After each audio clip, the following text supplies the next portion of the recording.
Nako, Mama Chicks, mainit at maalinsangan pa rin kaya ang panahon ngayong Martes. Alamin natin yan sa ating resident meteorologist, Weather Tito Alvin, na laging may panahon para sa iyo. Good morning kapatid at good morning Mami Dims at Mami Chiki. Ulat panahon na po tayo ngayong araw ng Martes. Sa ngayon, wala naman tayong bagyo o low pressure area na binabantayan sa loob at labas ng ating Philippine Area of Responsibility at may kainitan din sa malaking bahagi ng ating bansa. Dulot pa rin ang ating tinatawag na easterlies.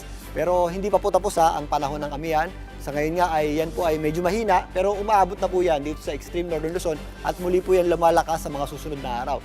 Mamayang hapon hanggang gabi, posible na po yung makaapekto sa ilang bahagi ng northern Luzon at pagpapatuloy pa po yan or unti-unti pa po yung lalakas sa mga susunod na araw hanggang sa pagpasok ng weekend. So meron pa rin tayong inaasahang may kalamigang panahon pero hindi na po yan kasing lamig itong nakaraang buwan ng Pebrero at asahan na po natin na mas titindi pa ang init ng panahon ngayong buwan ng Marso hanggang matapos na po ang ating panahon ng amihan sa huling bahagi ng Marso. Pero sa ngayon, asahan po natin ang mga posibleng mahihinang pagulan at medyo may kalamigan din po dito sa ilang bahagi ng extreme northern Luzon, kasama po dyan ang Batanes at Babuyan Group of Islands. At possible nga yung ating mga isolated na mga mahihinang pagulan tuwing sumasapit ang hapon at gabi dahil nga doon sa epekto ng ating amihan o northeast monsoon. Samantalang, ang malaking bahagi po ng ating bansa ay makakaasa po ng maaliwalas sa panahon at may kainitan sa tanghali.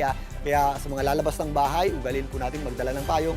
Magagamit po natin yan sa matinding init ng araw at ugalin din po natin uminom ng tubig para makaiwas po tayo sa dehydration at heat stroke. Meron din tayong mga posibleng pagulan, usually yan sa pagsapit ng hapon at gabi, particularly dito sa ilang bahagi ng Mindanao, lalong-lalo na dito sa Rio ng Caraga at maging dito sa ilang bahagi ng BARMM.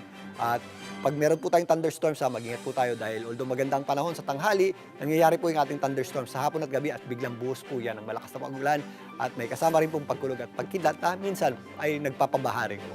Dito po sa Metro Manila, magpapatuloy pong maliwalas sa panahon at magiging mainit po ang ating tanghali hanggang hapon. Nagiging maulap ang panahon natin naman at posible po yung ating mga isolated na mahihinang pagulan o yung mga pagulan naman na hindi naman masyadong nagtatagal. Pero sa pangkalahatan, magiging maliwalas po ang panahon natin at magiging maganda po yan para sa pagmamasid natin sa ating kalangitan mamayang gabi dahil meron tayong tinatawag na total lunar eclipse. So abangan natin yan at abangan din ang iba pang detalye yan mamaya.